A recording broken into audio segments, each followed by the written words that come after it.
CBF mutila os times brasileiros com a Copa América. Tite convocou nessa quarta-feira o mesmo grupo de jogadores das últimas datas FIFA, jogos pelas eliminatórias contra Equador e Paraguai, para a disputa da competição, polêmica competição sul-americana que acontecerá em solo brasileiro. Mas não falaremos especificamente sobre isso, apenas sobre isso nesse vídeo.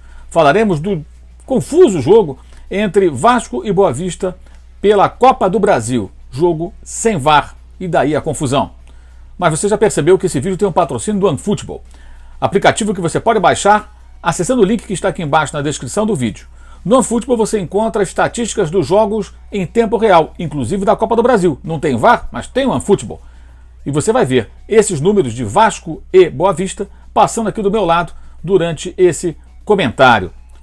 Pois é, o que aconteceu em São Januário? O Vasco venceu o primeiro jogo por 1-0 e na primeira etapa sofreu um gol. Então o Vasco perdia pelo placar mínimo, pela contagem mínima, resultado que levava a disputa para os pênaltis. Até que Gabriel Peck empatou o jogo. O gol foi validado no primeiro momento. Só que Germancano tocou com uma mão esquerda na bola na origem do lance. Ou seja, antes de a bola chegar para o autor do tento, o argentino, me pareceu até involuntário, mas ele se beneficia disso. A bola toca na sua mão esquerda e, pela regra ainda em vigor aqui no Brasil, né, porque está havendo uma mudança que vai ser adotada a partir do mês que vem, com relação ao toque na mão, né, quando involuntário passa a valer e tudo mais, a gente vai poder explicar isso na ocasião. O fato que o gol foi irregular, mas foi validado, porque não tem VAR. Você pode ser contra ou a favor do VAR, mas vem cá, se tem VAR no brasileiro, por que não tem na Copa do Brasil, que é disputada pelas equipes que disputam as divisões do Campeonato Brasileiro? É um absurdo. Então a CBF tem dinheiro, a CBF tem seleção, ela convoca os jogadores dos times, ela avacalha as suas próprias competições, prioriza as suas seleções. Agora vou desfalcar os times que têm jogadores convocados por um mês por conta da Copa América. O Tite poderia convocar um jogador de cada clube pelo menos, trazer mais gente lá do exterior, jogadores internacionais que atuam em outros clubes e que estão de férias, não atrapalharia essas equipes. E os jogadores gostariam de servir a seleção brasileira, do jeito que eles demonstraram que querem jogar na seleção de qualquer maneira, nesse patético manifesto divulgado nas redes sociais dos próprios atletas depois do jogo contra o Paraguai. Certamente os que estão lá fora não foram chamados ficariam felizes se fossem convocados. Então o Tite poderia preservar um pouco, e a CBF em conjunto, as competições aqui no Brasil, chamando novos jogadores, fazendo experiência, mas não, chamou o mesmo grupo para desfalcar várias equipes que disputam o Campeonato Brasileiro durante um mês, com jogadores obviamente importantes, tanto que são convocados. Se fossem ruins, ele não chamaria esses caras para nada, evidentemente. Mas o fato não tem VAR. E aí a confusão que se formou. E a arbitragem voltou atrás. Aí fica a especulação de sempre. O quarto árbitro viu? Em tese sim, parece que sim. Mas houve informação de fora. Mas o Germancano logo depois fez o gol do empate e aí a coisa ficou complicada para o Boa Vista. O Vasco foi ali caminhando para a sua classificação e, evidentemente, o gol anulado gerou menos confusão. Mas digamos que o gol fosse validado, digamos que o gol fosse anulado e o Vasco depois eliminado nos pênaltis, algo parecido, a confusão seria muito maior. Por quê? Porque a CBF, na Copa do Brasil, a competição em que ela paga a maior premiação, maior até do que a Série A do Campeonato Brasileiro para o campeão, ela não tem VAR. Isso com a disputa de jogos com times importantes. Os times da Série A estão disputando, o Vasco está na Série B, mas é um dos maiores do Brasil, é sempre um jogo relevante.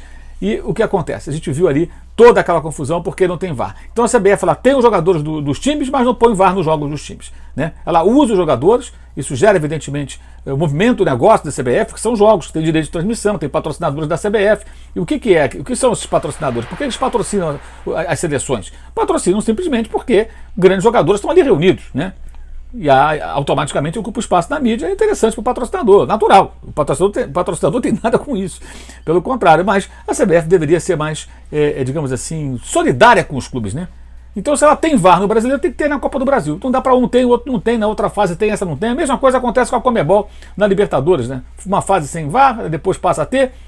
Não por acaso as duas juntas andam de braços dados e foram as duas que trouxeram aí a Copa América polêmica para o território brasileiro. Sobre o Vasco, a dificuldade que o Vasco enfrenta contra o Boa Vista, que é um time que os times se conhecem do Campeonato Carioca, mas é uma dificuldade muito grande que não deveria ser tão, digamos assim, tão clara, né? O Vasco já poderia estar num outro estágio, mas nós vimos um confronto equilibrado dos dois jogos que lembra aqueles duelos do Vasco com os times pequenos no começo do Campeonato Carioca, quando o Vasco sequer avançou a fase de mata-mata, ficou pelo caminho.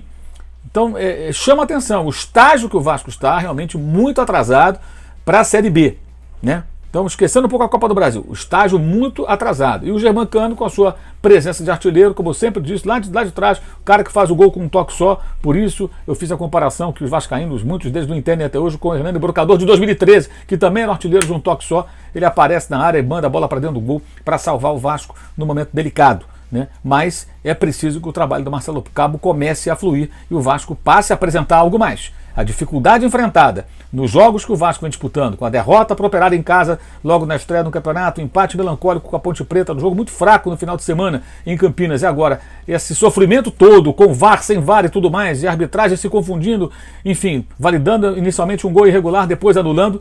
Isso preocupa demais o torcedor vascaíno. Já está na hora do time começar a mostrar alguma reação. Isso ainda não aconteceu. Saudações.